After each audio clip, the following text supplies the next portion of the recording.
perceived stress. If you want to dramatically reduce stress, begin by distinguishing between real, life-threatening situations which truly warrant the help of the stress response, and all the other situations where you are not in any kind of immediate danger. The best way to do this is to ask yourself questions related to how you think about things. Let's explore together what I mean by this. Consider a few situations that are commonly perceived to be stressful.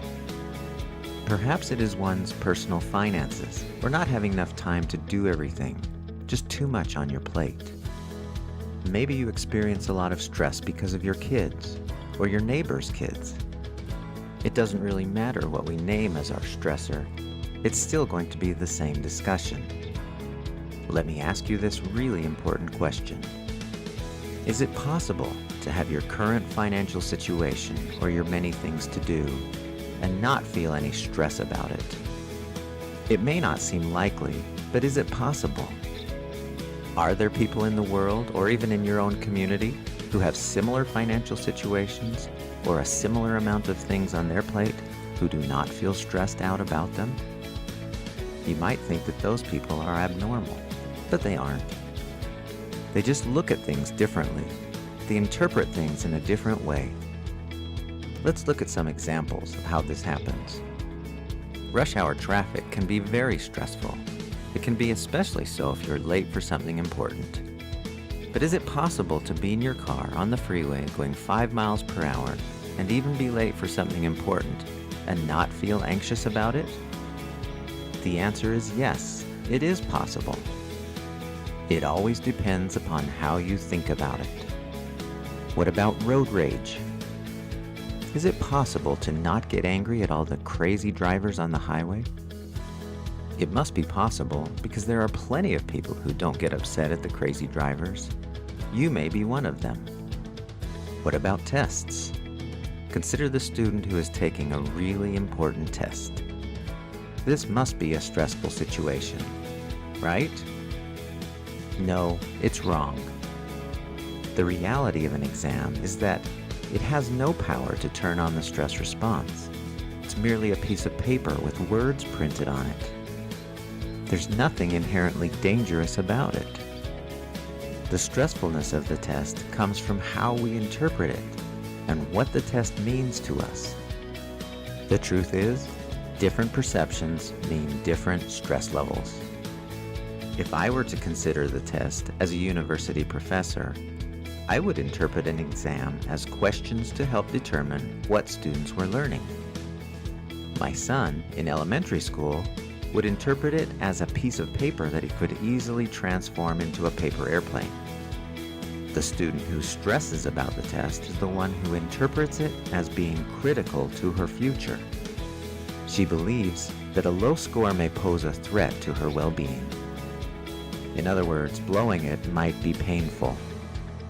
But there are other students who take the very same test and don't stress about it at all.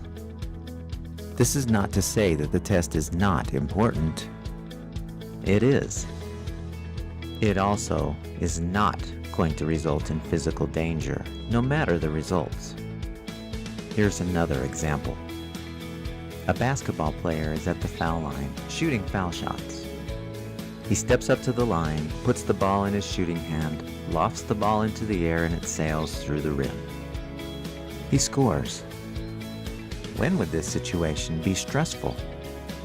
When he is shooting to win the game. If he misses, his team loses. The stress response is activated when he anticipates feeling pain if he misses. We've decided in our culture that losing is painful. When will this same activity not be potentially painful? He will feel no stress when he's in his backyard casually shooting foul shots with his friends. So what's the difference? He's doing exactly the same thing in both situations, at the end of the important game or in his backyard. The only reason one situation is more stressful than the other is because he has interpreted the meaning of one differently than he has the other. During the important game, he's thinking of all the negative consequences that might occur if he misses, Each of those negative consequences equals pain. Because he is thinking about a future pain, his body automatically turns on the stress response. Remember, his hypothalamus and his nervous system don't know where he is. They only follow through on the directions of his interpretations. While shooting in his backyard, he doesn't anticipate any negative consequences for missing the shot. If there's no perception of potentially negative consequences, there is no stress response. In other words, no threat thought, no stress. The way he has interpreted the event determines whether or not it is stressful to him. Picture this. I'm driving in my car, and you're following me in your car. We're driving on a one-lane road that is very narrow and winding, where it would be impossible for you to pass me. Imagine that you are late for a very important work meeting, and you may lose your job if you're late. You're in a definite rush. I, on the other hand, am on a leisurely drive with my wife and kids. We are in no rush. We're simply out for a fun drive. Now imagine that a very large car pulls out in front of me, and behind the wheel is an elderly man. He is in less of a hurry than I am, and by the looks of things, he probably hasn't been in any hurry for years. I slow down so I don't run into him, and you're also forced to slow down even more. As I look in my rearview mirror, I notice that you are clearly upset. I see you screaming, waving your fists, and your face has turned a bright red. If I were to ask you why you are so angry, you would tell me that this man's slow driving has made you feel extremely stressed out. The truth, however, is you're making yourself upset by the way you are interpreting the situation. How do I know this? I know this because I am on the same road as you are, driving at the same speed behind the same older gentleman, and I'm not feeling upset or any stress. Why not? Because I have interpreted the situation differently than you have. I see driving slower as an opportunity to view more scenery during our beautiful drive. You interpret it as a major threat that is potentially painful. Remember this, when you sense the possibility of pain, the stress response turns on automatically. You don't feel stressed because of the situation. The meaning you give the situation is what always causes you to feel stress. Always. This is true even with the big bear. Imagine that you are camping in the woods. You see the big bear running toward you.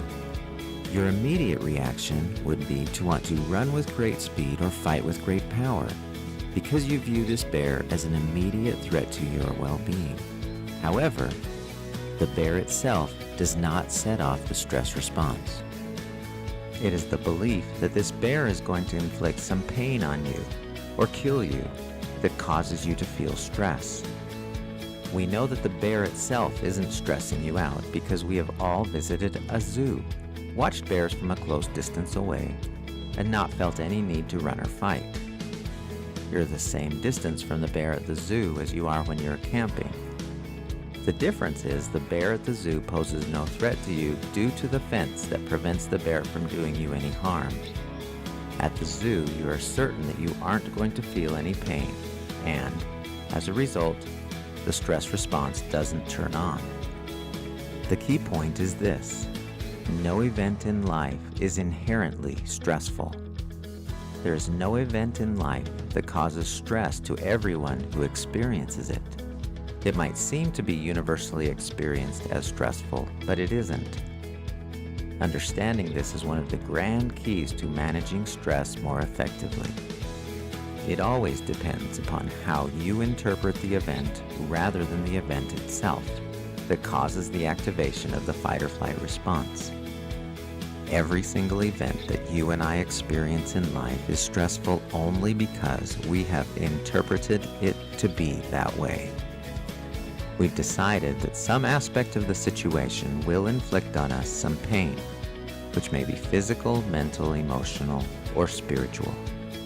Or we might see it as a threat to our sense of well-being and comfort.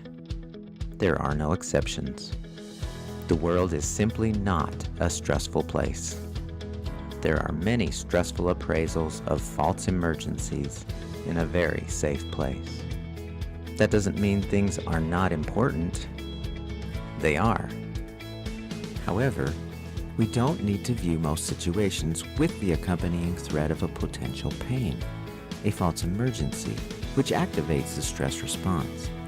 We don't need the threat thought to help us with most things that we want to do. With this understanding, we recognize that we can do everything we normally do, but without the stress. In the next video, we will learn more about how to take the stress out of your thinking.